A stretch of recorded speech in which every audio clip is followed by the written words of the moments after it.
पर हिंदुस्तानी फजाइया के हेलीकॉप्टरों के जरिए डिजास्टर रिलीफ ऑपरेशन का मुजाहरा किया गया। Air commodore SS Rawat air force commanding air force station Jammu ने कहा कि हिमाचल प्रदेश में रिलीफ ऑपरेशन किया। ऑपरेशन 2 मरहलों में किया गया। वहां उतरने की कोई जगह नहीं थी और इनको लोगों को छतों से बचाना पड़ा। हमला खवातीन और कैंसर के मरीजों को तरजीही बुनियादों पर निकाला गया। एयरफोर्स स्टेशन की सिक्योरिटी पर उन्होंने कहा कि वो किसी भी सूरत हाल के लिए तैयार हैं। तमाम इक़दामात अपनी जगह मौजूद हैं। वो दहशतगर्दी के कार्रवाइयों के दौरान भी ऑपरेशन और निगरानी करते हैं।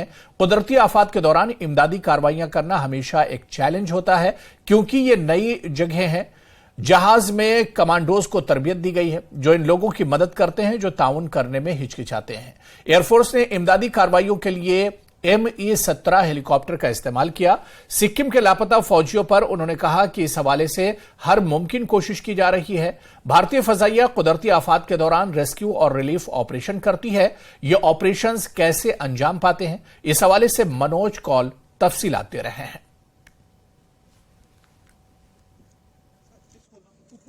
इंडियन एयरफोर्स के जांबाज अफसर और जवान हमेशा तैयार रहते हैं किसी भी चुनौती का मुकाबला करने के लिए, चाहे वो दुश्मन के दांत खट्टे करने हों या आपदाओं के दौरान आम जनमानस को राहत पहुंचाने की बात हो। हम इस वक्त जम्मू के एयरफोर्स स्टेशन पर हैं। आप देख सकते हैं कि यहाँ जो जवान यहाँ खड़े हैं, जवान और ऑफिसर्स, ये हमेशा ऐसे ही तैयार रहते हैं कभी भी देश की सेवा के लिए। अगर दुश्मन की तरफ से कोई भी चुनौती हो तो उस चुनौती को स्वीकार करते हुए दुश्मन के दांत खट्टे कर देते हैं। और साथ ही अगर हमारे देशवासियों को किसी भी तरह का चुनौती का सामना हो, खास तौर पर जब नेचुरल डिजास्टर्स आते हैं, भूकंप हो, बाढ़ हो या कोई और स्थिति, ये जवान और ऑफिसर्स पूरा, ये आप देख सकते हैं कि यहाँ जो हेलीकॉप्टर है इसको यूज किया जाता है। MI-17 हेलीकॉप्टर है, ये पूरा इक्विप्ड होता है और उसके साथ साथ ये ट्रेंड जवान होते हैं, ऑफिसर्स होते हैं जो उन रेस्क्यू ऑपरेशंस को कैरी करते हैं ताकि जो लोग हैं उनकी जानें बचाई जा सके। हम इस वक्त जम्मू के एयरफोर्स स्टेशन पर हैं।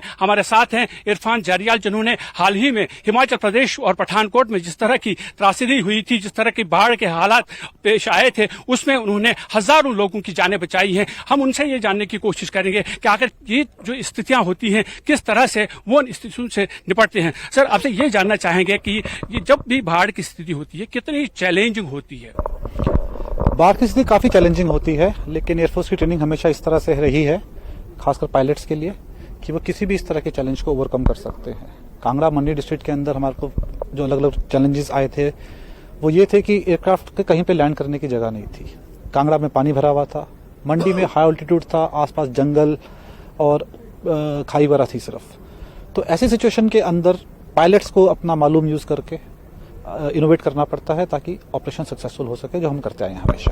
अगर हम टोपोग्राफी की बात करें या जो स्ट्रक्चर्स होते हैं, अगर जम्मू कश्मीर की बात करें, कश्मीर वैली और हिमाचल में, वहां रेस्क्यू करना, लैंडिंग की जो होती है सुविधा, वो बहुत कम रहती है क्योंकि हेलीकॉप्टर लैंड नहीं कर सकता। और दूसरा, लोग जो हैं छतों के ऊपर, उस रूफटॉप के ऊपर ही क्या वहां से रेस्क्यू करना पड़ता है? कितना डिफिकल्ट होता है वो उस तरह के हालात में? इस तरह के चैलेंजेस हम लोगों को कांगड़ा में मिले थे, जहां पर आसपास पानी भरा हुआ था, लोग छतों के ऊपर, छोटे छोटे टापुओं के ऊपर अटके पड़े हुए थे।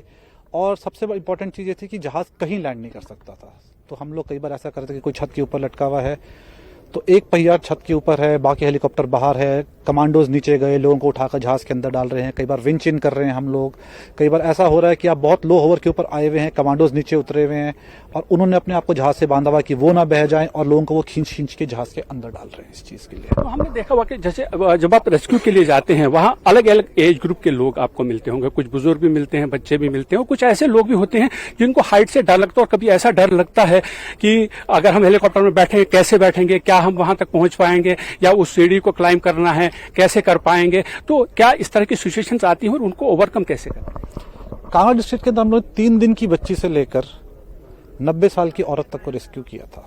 अब मोस्टली हम लोग जब विंचअप कर रहे होते हैं तो लोगों को हार्नेस पहनाते हैं और विंचअप कर लेते हैं, लेकिन कई बार ऐसा होता है कि हेलीकॉप्टर नीचे भी नहीं जा सकता है, आसपास ऑब्स्ट्रक्शंस हैं, वायर्स हैं, कोई खंबा है जहां जिसकी वजह जो रोटर से टकरा सकता है, तो हमें उसके ऊपर रहना जरूरी है। तो हम क्रेडल को नीचे भेजते हैं, उसके अंदर ऐसे पेशेंट्स को डालते हैं, पैसेंजर्स को डालते हैं और फिर उन्हें ऊपर खींचा जाता है।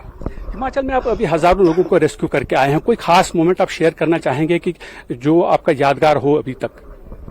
खास मोमेंट ये है कि हम लोग मंडी में ऑपरेट कर रहे थे, तो वहाँ पर एक आदमी और एक औरत आए थे। उन्होंने बोला कि उनकी बेटी जो कैंसर पेशेंट है, एक गांव के अंदर अटकी हुई है। जब हम लोगों ने गांव की जाकर रेकी की तो हमने रियलाइज़ किया कि वो गांव ऐसी जगह के ऊपर लोकेटेड था कि वहाँ पर लैंड करना बहुत ही ज़्यादा डिफ़िकल्ट था। लेकिन जैसे मैं बोलता हूँ कि अगर ट्रेनिंग अच्छी है तो कोई चीज़ डिफ़िकल्ट नहीं होती। तो हम लोगों ने किसी तरह से हेलीकॉप्टर को वहाँ पर लैंड करवाया, बहुत चैलेंजिंग वे के अंदर। उसके चाचा वगैरह उस छोटी सी लड़की को एक मेकशिफ्ट डोली के अंदर उठाकर लेकर आए थे, बिकॉज वो चल भी नहीं सकती थी। लेकिन जब हम उसे वापस मंडी लेकर आए हैं और वहाँ पर हम लोगों ने उसे उतारा है, तो जो खुशी उनके चेहरे के ऊपर थी, उससे हमारे जितने भी चैलेंजेस थे, जितने भी हमारे मन में संकोच था या फिर ऐसे बोल लो कि कोई डाउट था, सब सॉर्ट आउट हो गया था कि जो हम कर रहे हैं सही कर रहे हैं और सेफली कर रहे हैं। तो आपने देखा कि जिस तरह से आपने कहा कि बहुत ही चैलेंजिंग जॉब रहता है और आपने सक्सेसफुली ऑपरेशंस किए हैं। सिक्किम में जिस तरह से एक त्रासदी हुई है जिसमें हमारे कुछ फौजी जवान जो हैं वो मिसिंग हैं, उनको जो रेस्क्यू ऑपरेशंस के लिए लगातार काम तो जारी है, आप क्या आश्वासन दिलाना चाहेंगे उनकी फैमिलीज को और देशवासियों को? बहुत सिंपल है इसके अंदर। पहली बात है, एक दूसरे की मदद कीजिए। आप, आपका पड़ोसी, आपके दोस्त, उस समय आप लोग दोनों सारे साथ में हैं। दूसरी बात है कि पूरा नेशन आपके साथ है, रेस्क्यू टीम्स हो, इंडियन आर्मी हो और इंडियन एयरफोर्स तो है ही है। एंड लास्टली हम पे विश्वास रखिए, हम आपको निकाल लेंगे। Thank you very much. तो ये थे फ्लाइंग ऑफिसर इरफान जरयाल, जिनका ये साफ कहना था कि इंडियन एयरफोर्स तो हमेशा लोगों के साथ है, लेकिन लोगों को भी अपनी मदद आप करनी चाहिए। और ये विश्वास जताते हुए कि इंडियन एयरफोर्स चाहे दुश्मन का मुकाबला करना हो या त्रासदी से उनको बचाना हो, आम लोगों को बचाना हो, एयरफोर्स हमेशा उनके लिए तैयार है। कैमरामैन आशु के साथ मनोज कौल, न्यूज़ 18 जम्मू।